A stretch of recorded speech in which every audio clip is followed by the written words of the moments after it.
നമസ്കാരം. Movie world media റിലീസിൻ്റെ unlimited ടോക്സിലേക്ക് എല്ലാ മാന്യപ്രേക്ഷകർക്കും സ്വാഗതം.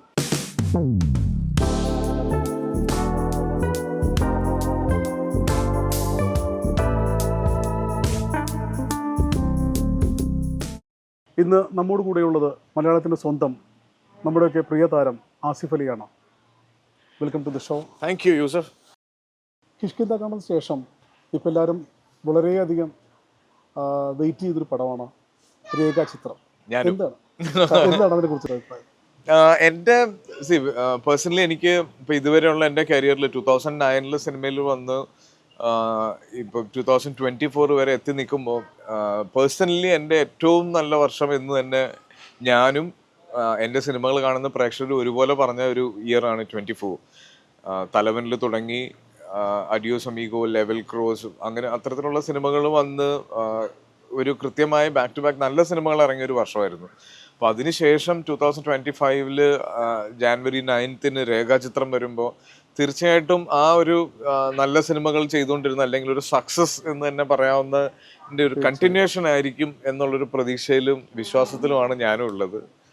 പിന്നെ തീർച്ചയായിട്ടും രേഖാചിത്രം എന്ന് പറഞ്ഞൊരു സിനിമ നമുക്കിപ്പം ഓൾട്ടേർഡ് ഹിസ്റ്ററി എന്നോ ഓൾട്ടർനേറ്റീവ് ഹിസ്റ്ററി എന്നൊക്കെ പറയാവുന്ന കാറ്റഗറിയിലുള്ള അല്ലെങ്കിൽ ആ ജോണറിലുള്ള ഒരു സിനിമയാണ്. പ്രീസ്റ്റിന് ശേഷം ജോഫിൻ ചെയ്യുന്ന ഒരു സിനിമയാണ്. ഞാനിതിൻ്റെ സ്ക്രിപ്റ്റ് കേൾക്കുന്നത് ഏകദേശം ഒരു 1.5 വർഷം മുന്നെയാണ്. ഞാൻ റസൂൽ പൂക്കുട്ടി സാർ ഡയറക്റ്റ് ചെയ്ത ഒറ്റ എന്ന് പറഞ്ഞ സിനിമ പാലക്കാട് ഷൂട്ട് ചെയ്തുകൊണ്ടിരിക്കുമ്പോഴാണ് ജോഫിൻ എൻ്റെ അടുത്ത് വിളിച്ചിട്ട് ഇങ്ങനെ ഒരു ഭയങ്കര ഇൻട്രസ്റ്റിംഗ് ആയിട്ടുള്ളൊരു തോട്ടുണ്ട്. അതൊരു ഇൻവെസ്റ്റിഗേഷൻ ആണ്, പക്ഷെ നമുക്കൊക്കെ അറിയാവുന്ന അല്ലെങ്കിൽ നമ്മളൊക്കെ കണ്ടിട്ടുള്ള ഒരു ചരിത്രത്തിൻ്റെ അതിൻ്റെ ഒരു ഓൾട്ടേർഡ് അല്ലെങ്കിൽ അതിലൊരു കുഞ്ഞു വ്യത്യാസം വരുത്തിയിട്ട് ശരിക്കും എൻ്റെ ഒരു ക്യൂരിയോസിറ്റി അതാണ്. കാര്യം നമ്മളൊക്കെ കണ്ടു മറന്ന ഒരു സിനിമ ആ സിനിമയിൽ സംഭവിച്ചു എന്ന രീതിയിലേക്ക് വ്യാഖ്യാനിക്കപ്പെടുന്ന ഒരു ക്രൈം, അതിനെ ബേസ് ചെയ്തിട്ടാണ് ശരിക്കും ഇതിൻ്റെ കഥ പോകുന്നത്. അത് ഞാനും അത്തരത്തിലുള്ളൊരു സിനിമ കാണുന്നതും ആദ്യമായിട്ടാണ്. അതിൻ്റെ ഒരു സ്ക്രീൻ പ്ലേ വായിക്കുമ്പോൾ എനിക്കൊരു ഭയങ്കര എക്സൈറ്റ്മെൻ്റ് ഉണ്ടായിരുന്നു, എങ്ങനെയാണ് ഇങ്ങനെ ഒരു ചിന്തയിലേക്ക് എത്തുക എന്നുള്ളത്. കാര്യം ഞാൻ പറയുന്ന ഈ സിനിമ ഇപ്പം ഞാനത് ഏതാണ് സിനിമ എന്ന് പറയാൻ ആഗ്രഹിക്കുന്നില്ല, പക്ഷെ നമുക്കെല്ലാം ഭയങ്കര ഫെമിലിയർ ആയിട്ടുള്ളൊരു സിനിമയാണ്. അതിലെ പാട്ടുകൾ ഭയങ്കര ഹിറ്റായിട്ടുള്ള ഒരുപാട് നല്ല പാട്ടുകളുള്ളൊരു സിനിമയാണ്. അപ്പം നമ്മൾ എൻ്റെയൊക്കെ ചെറുപ്പം മുതലേ ഞാൻ കണ്ടിട്ടുള്ള ഒരു സിനിമയാണ്. അതിൽ ഒരു ചെറിയൊരു എന്താ പറയുക ഒരു എഡിറ്റ് നടത്തി കുത്തിക്കയറ്റിയ ഒരു സംഭവമാണിത്. പിന്നെ ഇതിനൊരു ഇൻവെസ്റ്റിഗേഷൻ ത്രില്ലർ എന്നൊന്നും പറയാൻ പറ്റില്ല, മേ ബി ഒരു ഇൻവെസ്റ്റിഗേഷൻ ഡ്രാമ അങ്ങനെ പറയേണ്ട ഒരു സിനിമയാണ് അത്. എനിക്ക് ഭയങ്കര പുതുമ തോന്നുന്ന ഒരു കഥയും ഒരു ചുറ്റുപാടും ഒക്കെയാണ് സിനിമയുടെ. മുൻകാലങ്ങളിൽ ആസിഫ് അലി ഒരുപാട് കഥാപാത്രങ്ങൾ നമുക്ക് അഭിനയിച്ച് അല്ലെങ്കിൽ പ്രതിഫലിപ്പിച്ച സംഭവമായിരുന്നു. ഇപ്പോൾ സെലക്റ്റീവ് ആയിട്ടാണ് നമുക്ക് കാണുന്നത്. അതെന്തുകൊണ്ടാണ് അങ്ങനെ സെലക്റ്റീവ് ആയിട്ട് മാത്രം? യൂസഫ്, എനിക്ക് ഒറ്റ മറുപടി ഉള്ളൂ, അത് എപ്പോഴും ഞാൻ പറയുന്നതാണ്. ഇപ്പം ഞാൻ സിനിമയിൽ വന്നിട്ട് ഇത് 15ാമത്തെ വർഷമാണ്. അപ്പൊ ഇത്രയും നാളുകൾ ഇത്രയും സിനിമകൾ ചെയ്യാനുള്ള ഒരു ഭാഗ്യവും അവസരവും കിട്ടി. അപ്പൊ അങ്ങനെ ചെയ്തുകൊണ്ടിരിക്കുമ്പോൾ നമ്മൾ ഒരു ജോലി തന്നെ സ്ഥിരമായി ചെയ്യുന്നു, അല്ലെങ്കിൽ നമുക്ക് ഇഷ്ടപ്പെട്ട ഒരു കാര്യം സ്ഥിരമായി ചെയ്യുമ്പോൾ പയ്യെ ഇവൻച്വലി നമുക്ക് അതിൻ്റെ അകത്തൊരു ക്ലാരിറ്റി വരും. അപ്പൊ അതിൽ ഞാൻ ഒരിക്കലും ബോധപൂർവം എടുത്തൊരു തീരുമാനമല്ല ഇന്നു മുതൽ നല്ല സിനിമകൾ ചെയ്യാം, നല്ല സ്ക്രിപ്റ്റ് ചെയ്യാം എന്നുള്ളൊരു തീരുമാനം ഞാനായിട്ട് എടുത്തതല്ല. പക്ഷെ ഈ സിനിമയിലും ഇത്രയും ടാലന്റഡ് ആയിട്ടുള്ള ആളുകളുടെ കൂടെ കണ്ടിന്യൂസ് ആയിട്ട് വർക്ക് ചെയ്യുമ്പോൾ എനിക്ക് ഓട്ടോമാറ്റിക്കലി വന്നൊരു റിഫൈൻമെന്റ് ആയിരിക്കണം അത്. 2009 ആസിഫ് അലി യാത്ര തുടങ്ങിയത്, സിനിമാ ലോകത്തേക്ക് വെച്ച് തുടങ്ങിയത്. അവിടെ നിന്ന് യാത്ര തുടങ്ങി ഇന്ന് കിഷ്കിന്ദാഖണ്ഡം വരെ എത്തി നിൽക്കണം. അപ്പോൾ ആ ഒരു ജേണി എങ്ങനെയാണെന്ന് വിലയിരുത്തുന്നത്? 2009 ഞാൻ സിനിമയിൽ വരുമ്പോൾ എനിക്ക് ഒരുപാട് തെറ്റിദ്ധാരണകൾ ഉണ്ടായിരുന്നു സിനിമയെ പറ്റി. ഇപ്പം നമ്മളെല്ലാവരും സിനിമയെ പുറത്തുനിന്ന് കണ്ട് പരിചയമുള്ള ആളുകളായിരുന്നു അല്ലേ ആ സമയത്തൊക്കെ. പ്രത്യേകിച്ച് ഞാൻ എൻ്റെ ആദ്യ സിനിമ സംഭവിക്കുന്നത് വരെ എനിക്ക് ഒരു ഇൻഡസ്ട്രിയുടെ വേറൊരു അല്ലെങ്കിൽ എന്താ പറയുക ഒരു ഹീറോ സ്റ്റാർഡം അതിനെ പറ്റിയിട്ടൊക്കെ ആയിരുന്നു എൻ്റെ എക്സൈറ്റ്മെൻറ്റ് ഉണ്ടായിരുന്നത്.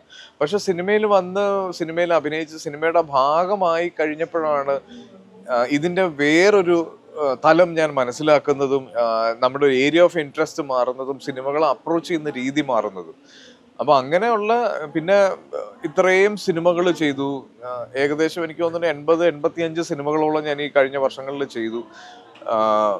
ഒരുപാട് ടാലന്റഡ് ആയിട്ടുള്ള ടെക്നീഷ്യൻസിൻ്റെ കൂടെ, ആക്ടേഴ്സിൻ്റെ കൂടെ, വെറ്ററൻ ആക്ടേഴ്സിൻ്റെ കൂടെയൊക്കെ വർക്ക് ചെയ്യാൻ പറ്റി. അപ്പോൾ ഇവരൊക്കെ നമ്മുടെ ലൈഫിലും നമ്മുടെ സിനിമയോടുള്ള അപ്രോച്ചിലും ഒക്കെ കുഞ്ഞു കുഞ്ഞു മാറ്റങ്ങൾ അല്ലെങ്കിൽ വലിയ വലിയ മാറ്റങ്ങൾ അറിഞ്ഞോ അറിയാതെയോ ഉണ്ടാക്കിയിട്ടുണ്ട്.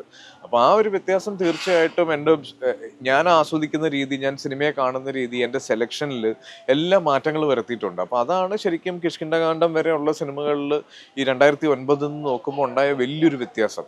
പിന്നെ ഞാൻ നേരത്തെ പറഞ്ഞല്ലോ, ഇപ്പം ഈ ഒരുപാട് നല്ല സിനിമകൾ സംഭവിക്കുന്നു. എൻ്റെ കൂടെ വന്നവരും ഞാൻ കഴിഞ്ഞ് വന്നവരും ഒക്കെ ഒരുപാട് നല്ല സിനിമകൾ ചെയ്യുന്നു.